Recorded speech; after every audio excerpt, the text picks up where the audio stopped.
ഇതിനു മുമ്പ് പ്രവർത്തിച്ച അടൂർ പ്രകാശ് എന്ന MLA ഞങ്ങളെ ഉപേക്ഷിച്ച് 2 വർഷത്തിന് മുമ്പ് കേന്ദ്രത്തിലെ മന്ത്രിസ്ഥാനം ആഗ്രഹിച്ചു പോവുകയും അവസാനം ഇല്ലാതാവുകയും ചെയ്തതിൻ്റെ കെടുകാര്യസ്ഥ ഇപ്പോഴും ജനീഷ് കുമാർ മാറ്റിക്കൊണ്ട് വരുന്നതേ ഉള്ളൂ. അതുകൊണ്ട് അടൂർ പ്രകാശ് വികസനം കൊണ്ടുവന്നിട്ടുണ്ടായിരുന്നു. അടൂർ പ്രകാശ് വികസനത്തിന് ആരംഭം കുറിച്ചിട്ടുണ്ട്, ഇല്ലെന്ന് പറയാനൊക്കത്തില്ല. എന്നാൽ അത് പൂർത്തീകരിക്കുവാനോ അതിനെ യഥാസ്ഥാനപ്പെടുത്തുവാനോ അവരെ സംബന്ധിച്ചോളം കഴിയാതായിപ്പോയി. എന്നാൽ അതിനെ പൂർണ്ണത എത്തിച്ചിരിക്കുന്നത് ജനീഷ് കുമാറാണ്. ഇപ്പം തന്നെ ചുറ്റുമുക്കിനെ ഒരു പാലം അടൂർ പ്രകാശ് ഒരു 3-ാം ടേണിലങ്ങനെ തുടങ്ങിയതാണ്. ഇപ്പം അത് വീണ്ടും പുതിയതാക്കി ജനീഷ് കുമാർ ജനത്തിന് നന്മയിലേക്ക് മാറ്റുകയാണ്. രാഷ്ട്രീയ കോമരങ്ങൾ എന്ത് പറഞ്ഞാലും ജനീഷ് കുമാർ എന്ന ഒരു വ്യക്തിക്ക് മാത്രമല്ല, CPM എന്ന് പറഞ്ഞ പാർട്ടി ഭരിക്കുന്നിടത്തോളം കാലം CPMൻ്റെ പിന്തുണയോടെ കേരളത്തിൽ കോന്നി നിയോജകമണ്ഡലം അറിയപ്പെടുന്ന ഒരു സ്റ്റാൻഡാക്കി മാറ്റി. റോഡ്, മലയോര ഹൈവേകളും റോഡും ആരോഗ്യ മേഖലകളിൽ മാറ്റം. ആരോഗ്യ മേഖലയിൽ ഒത്തിരി മാറ്റമുണ്ട്. അങ്ങനെ കോന്നി പഴയ ഹെൽത്ത് സെൻ്ററൊക്കെ ഇപ്പോൾ ചെന്ന് കണ്ടാൽ ഹൈടെക് ആക്കിയിട്ടുണ്ട്.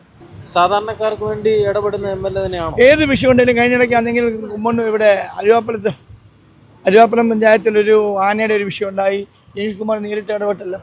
ഫോറസ്റ്റുകാർ പിടിക്കുകയും ഫോറസ്റ്റുകാരുടെ കയ്യിൽ നിന്നും ആ വ്യക്തികളെ വിളിക്കുകയും അതിൻ്റെ തെറ്റുകൾ ഫോറസ്റ്റുകാരുടെ തെറ്റാണെന്ന് പറഞ്ഞ് മനസ്സിലാക്കി ജനങ്ങൾക്ക് വേണ്ടി നിന്നല്ല കൂട്ടുന്നത്. പൊതുവെ എല്ലാ കാര്യങ്ങൾക്കും അദ്ദേഹം കൂടെ നിൽക്കുന്നുണ്ട്. കോന്നി മണ്ഡലത്തിൽ ഇപ്പം 3 കാൻഡിൽ എനിക്ക് തോന്നുന്നു മികച്ചത് സതീഷ് കൊച്ചുപറമ്പിലാണ് തോന്നുന്നു. പക്ഷെ നല്ല ടൈറ്റ് ഫൈറ്റ് ആയിരിക്കും രണ്ടുപേരും കൂടെ. പിന്നെ അത് ജയിക്കുമെന്ന് ഇപ്പോൾ ഒന്നും പറയാൻ പറ്റത്തില്ല. ദിനേഷ് കുമാർ കുറേ കാര്യങ്ങളൊക്കെ ഇവിടെ ചെയ്തിട്ടുണ്ട്. അടൂർ പ്രകാശ് ചെയ്ത് വെച്ചതിൻ്റെ ബാക്കിയാണെങ്കിലും കംപ്ലീറ്റ് ചെയ്തിട്ടുണ്ട്. ഇപ്പം പുള്ളിക്ക് ഒരു പ്ലസ് പോയിൻ്റാണ്. പിന്നെ ഇദ്ദേഹം ഒരു റിട്ടയർഡ് പ്രൊഫസറൊക്കെ ആയതുകൊണ്ട് അവർ ക്വാളിറ്റി കീപ്പ് ചെയ്ത് കഴിഞ്ഞാൽ ജയിക്കാൻ ചാൻസ് ഉണ്ട്. പിന്നെ BJPയുടെ BDJS ആയതുകൊണ്ട് അത്രമാത്രം ഒന്നും പറയാൻ പറ്റത്തില്ല. കഴിഞ്ഞ പ്രാവശ്യം അത്ര കൂട്ട് വാങ്ങിക്കുമെന്ന് പറയാൻ പറ്റില്ല. ആണ് നമുക്ക് പറയാനുള്ളത്. ചാൻസ് ആർക്കാന്ന് പറഞ്ഞാൽ ടൈറ്റ് ഫൈറ്റ് ആയിരിക്കും. ജനീഷ് കുറേ കാര്യങ്ങൾ ചെയ്തിട്ടുണ്ട്. ആരോഗ്യ മേഖലയിലൊക്കെ ആരോഗ്യ മേഖല വളരെ മോശമാണ്. കാരണം കോന്നിയിലുണ്ട്, മൊത്തത്തിൽ ആരോഗ്യ മേഖല മോശമാണ്. കോന്നിയിലെ ഗവൺമെന്റ് ഹോസ്പിറ്റലൊക്കെ നല്ല കോന്നി വികസനം ഉണ്ടായിരുന്ന മേഖലയാണ്. നമ്മൾ പിന്നെ ഈ രാഷ്ട്രീയമായിട്ടൊന്നും വലിയ പരിപാടിയൊന്നുമില്ല.